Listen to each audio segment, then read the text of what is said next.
And we also agree that leadership is movement. When there's no movement, we say there's no leadership. See, helping the people to move from where they are to where they ought to be. So when you move them from point A to point B, and sometimes from a bad place to a good place. So if there's no movement in leadership, if there's no movement, there's no leadership. So it behoves on the leader to help the people to move. And we are very, very intentional by using the word help. In most cases, they lack the wherewithal or the ability to initiate the movement. So it is the duty or the responsibility to help the people to move.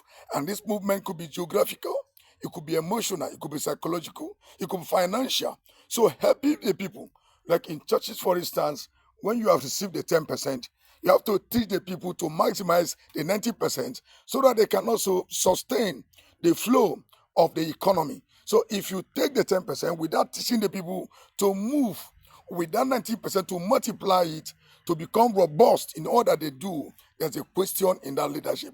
And helping a child to learn to read and write, as if you have taken an act of leadership. So when there's no leadership, when there's no movement, there's no leadership. So we are called to insist that making sure that wherever you occupy, as a governor, as a leader, as a teacher, as a pastor, wherever you occupy, your first thing that should come to mind is moving the people where you met them to where they ought to be. So there's a destination that every organization has, every nation has, every family has. You should be able to compel them to move towards the direction to achieve the bigger picture.